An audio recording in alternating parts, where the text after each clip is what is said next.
Hi and welcome to today's session on solving simultaneous equations. We're going to be concentrating on linear to linear.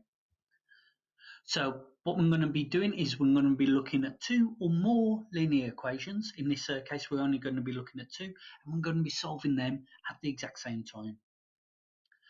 So what we're going to be doing is when we've got our equations, we are going to be using multiplication or division to make either the x or the y equal in our two equations. And then by adding or subtracting them from the one equation from the other, we're going to try and eliminate one of our unknowns, one of our variables, our x or y.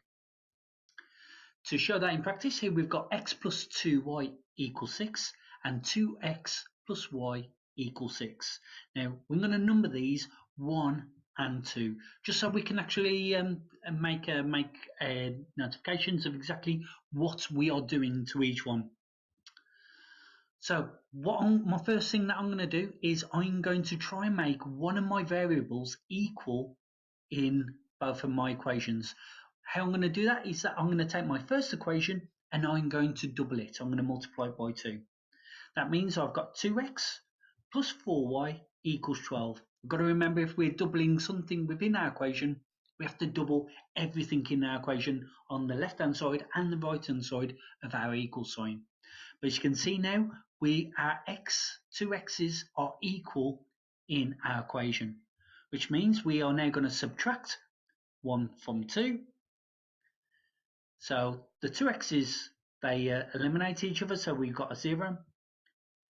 We've got 4y subtract y, which is 3y, and 12 subtract 6, which equals 6. Which means that 1y equals 2, because if we divide both sides by 3, just a single y will equal 2. Now, we could actually repeat all this again to try and then eliminate the y's to try and solve the value for x. But the quickest way that we can find the value for x is by substitution.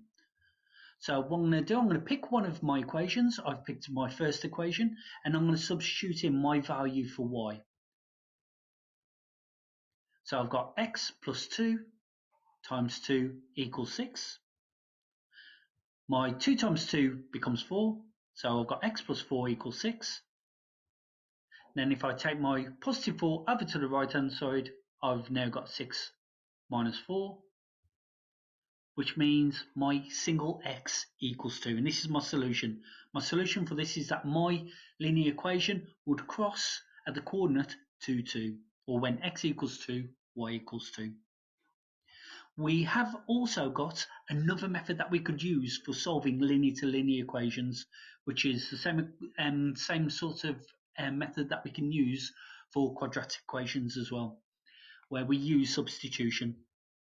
So I'm going to use the exact same problem to try and show exactly how we can use substitution.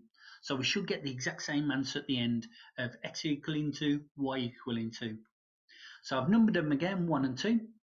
Now, what I need to do is rearrange one of my equations to make x or y the subject. So I've taken my first equation and I've rearranged this to make x the subject. So I've taken my 2y from my left-hand side to my right-hand side, which the positive 2y becomes a negative 2y. So on this side I've got 6 minus 2y. And now I'm going to substitute this back into my other equation, into my second equation. So I've gone and substituted in my value for x, for my 2x. So I've got 2, and in my brackets I've got 6 minus 2y, which is my value for x, plus y equals 6. And now I'm going to solve this like I would do a normal equation. So I'm multiplying out the brackets. 2 times 6 gives me 12. 2 times negative 2y gives me negative 4y, plus y equals 6. Now I'm going to rearrange this to try and find values for y.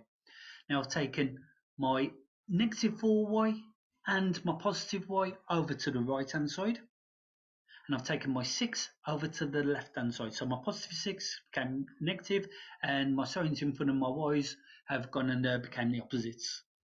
So that means 6 equals 3y, and then dividing both sides by 3, y equals 2. And again, exactly the same as what we did with the previous example, quickest way that we can now use is by just substituting in this value for y of 2 back into one of our equations. So again, I've picked the first equation, substituting in y,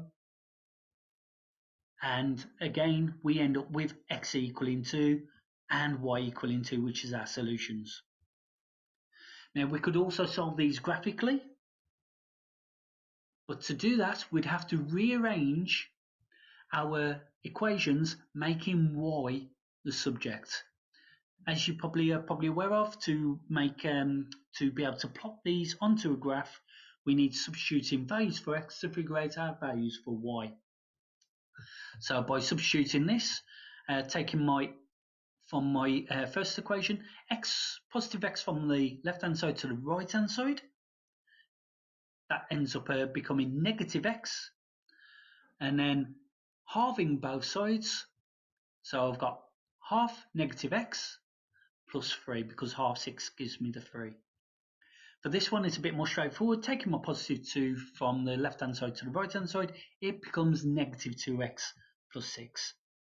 And of course, we'd now be able to make a table of values from these, plot the points and draw the lines, which will produce these two lines just here. Now I've color coded them. The blue line is the first equation, the purple line is the second equation. And as you can see, where the two lines cross is this point just here, when x equals 2 and y equals 2. And as we just saw in the previous example, that is the solution to our simultaneous equation. So just another way of solving them using graphs. Now, a couple of things that we just need to bear in mind. If the two lines never intersect, then there is no solution because they are parallel lines. If they intersect, so if they cross at a point, at that point, that is the solution to this problem. If you like what you see, please subscribe. Thank you very much for watching.